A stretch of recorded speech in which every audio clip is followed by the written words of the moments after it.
Hello, എല്ലാവർക്കും ചാനലിലേക്ക് സ്വാഗതം. അപ്പോൾ വീട് പണിയുടെ അറ്റകുറ്റപ്പണിയുടെ രണ്ടാം ഭാഗമാണ് കേട്ടോ നിങ്ങളിപ്പോൾ കാണുന്നത്. ആ വീടിന് മുമ്പിലുള്ള റോഡാണ്. സാധനങ്ങളൊന്നും മാറ്റിയില്ലെങ്കിൽ പണിയാണ്. മാറ്റാൻ എന്താ ചെയ്യാം എന്നൊന്ന് നോക്കാം. ഞാൻ പറയണത് എവിടെയല്ലേ, ഇവിടെ നിന്ന് ഇതാ ഇവിടെ ഇല്ലേ, അതാ ബോക്സ് പോലെ വരച്ചേക്കണില്ലേ ആ സ്വിച്ച് ബോർഡിൻ്റെ ആടാ അവിടെ ഇല്ലേ, അവിടം വരെ എന്തുവരും ഇങ്ങനൊരു അലൂമിനിയം ഇതിൻ്റെ ബെഞ്ച് പോലെ വരണം. ബെഞ്ച് എന്ന് പറഞ്ഞാൽ ഇതേപോലത്തെ സ്ലാബ് അവിടെ ഒരെണ്ണം എക്സ്ട്രാ നിർമ്മിക്കണം. അവിടെ അത് ആ മൂലക്കിലാണ് വാഷിംഗ് മെഷീൻ വരുന്നത് കേട്ടോ. അതാണ് ഞാൻ ഉദ്ദേശിച്ചത് കേട്ടോ. ഇവിടെ നിന്ന് ഈ അറ്റത്തുനിന്ന് ഇങ്ങനെ വന്നിട്ട് ഇവിടം വരെ ഒരു ബെഞ്ച് വേണം. അപ്പോൾ വീടിൻ്റെ ടൈൽ പണി ഇപ്പോൾ നിങ്ങൾ കാണുന്നുണ്ടാവും ഏകദേശം തീരാനായി. ഞങ്ങൾ രണ്ടുപേരും കൂടി ഇവിടെ അടുത്ത് തന്നെയുള്ളൊരു കടയിൽ പോയാണ് സെലക്ട് ചെയ്തത്. വെള്ളയമ്മ ഒരു ഗ്രീൻ ഷെയ്ഡ് തന്നെ കളർ നോക്കിയാണ് എടുത്തത്. അതാണ് അന്നേരം ഒരു ട്രെൻഡ് ഇപ്പോൾ അതാണല്ലോ.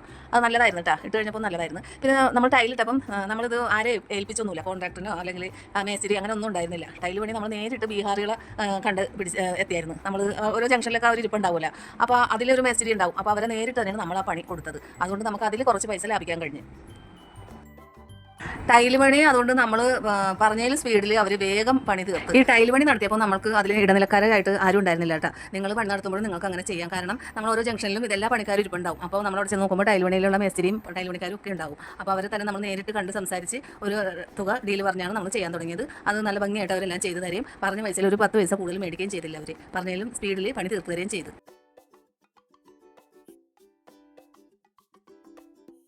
പിന്നെ ഈ വീടിൻ്റെ ബാത്റൂം ഫിറ്റിങ്സുകളൊക്കെ നമ്മൾ കിലോ ബസാറിൽ നിന്നാണ് എടുത്തത്. അവിടെ നല്ല ലാഭം ഉണ്ടായിരുന്നു.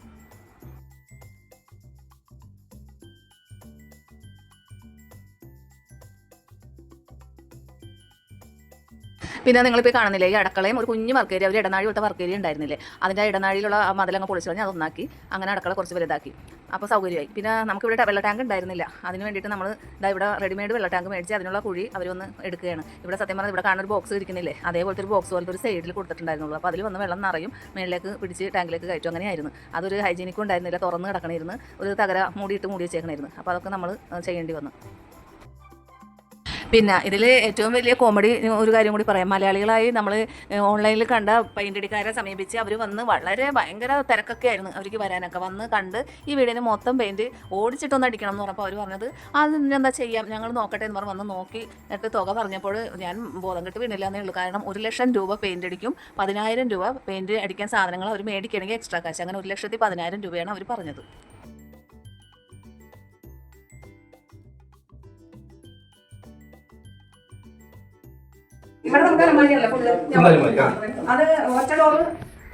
അതിപ്പോ നോക്കിയാൽ അടിയിലൊരു മേളില് 2 ലൈറ്റുള്ള 2 ലൈറ്റുള്ള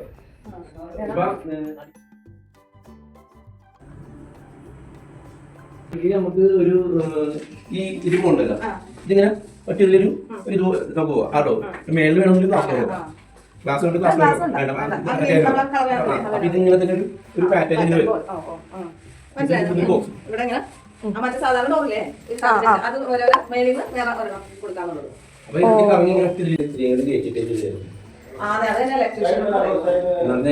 നമ്മുടെ ബോക്സ് ഇതിന്റെ മേളിൽ നിർത്താൻ പറ്റും.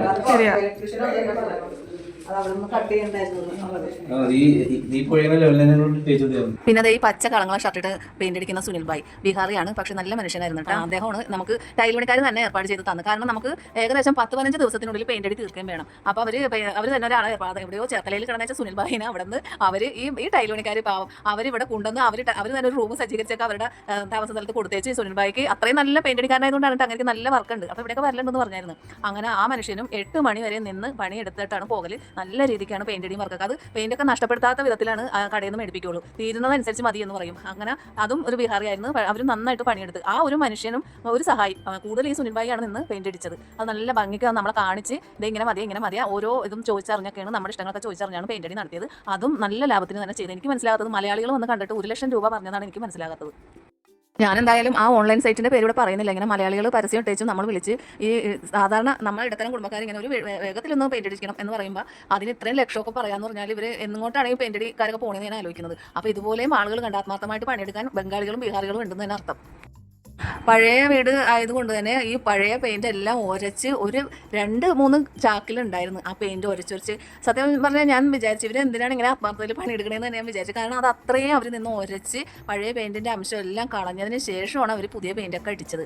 അപ്പോൾ മലയാളികൾ അത്രയും ചെയ്യുമെന്ന് തന്നെ ഞാൻ സംശയിച്ചു. കാരണം നമ്മൾ വേണ്ട അതൊന്നും ചെയ്യേണ്ടെന്ന് പറഞ്ഞാൽ പോലും അത്രയും നല്ല വൃത്തിക്കാണ് അവർ എല്ലാം പഴകിയതെല്ലാം തുടച്ച് ക്ലീൻ ആക്കി നല്ല രീതിക്ക് തന്നെ ഒരു പെയിന്റ് അടിച്ച് നമുക്ക് ഒരു കുറ്റവും പറയാനില്ലാത്ത വിധത്തിൽ അവർ താക്കോല് നമ്മുടെ കയ്യിലേക്ക് തന്ന് എല്ലാം നോക്കി നമുക്ക് തൃപ്തിയായെന്ന് തന്നെ പറയാം. കൂടുതൽ പൈസ ചോദിക്കുകയോ ഒന്നും ചെയ്തില്ല. വാടക എല്ലാ സാധനങ്ങളും അവർ തന്നെ എടുത്ത് എല്ലാം നമുക്ക് യാതൊരു ബുദ്ധിമുട്ടും വരാത്ത രീതിയിലായിരുന്നു ഈ ബീഹാറി പെയിന്റ് അടിക്കാർ നല്ല രീതിയിലെല്ലാം ചെയ്തത്.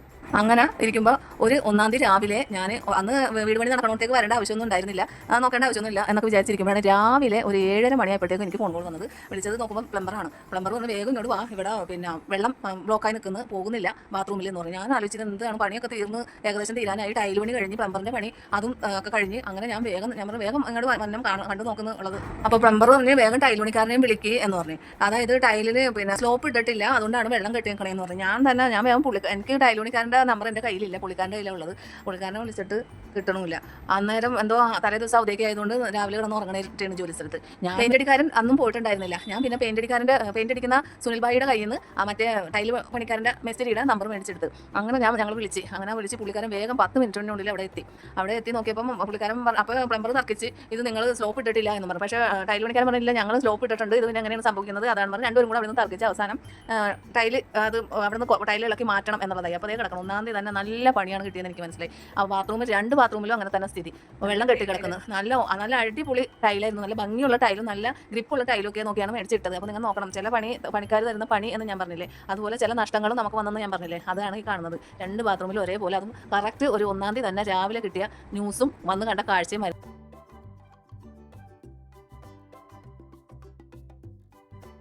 അതാണ് ഇനിയിപ്പോൾ ടൈലൊക്കെ ഇളക്കണം. വേറെ ടൈലിടെ ചെന്ന് സെലക്ട് ചെയ്തിട്ടുണ്ട്. കാരണം ഈ ടൈൽ ഇനി കിട്ടാനില്ല. അപ്പം വേറെ ടൈല് ഈ ടൈല് കിട്ടുമോ? ഈ ടൈല് ഗോഡൗണിലിരിക്കണായിരുന്നു. ഇതിന്റെ ഏകദേശം സാമ്യമുള്ളത് ഉണ്ടെന്ന്.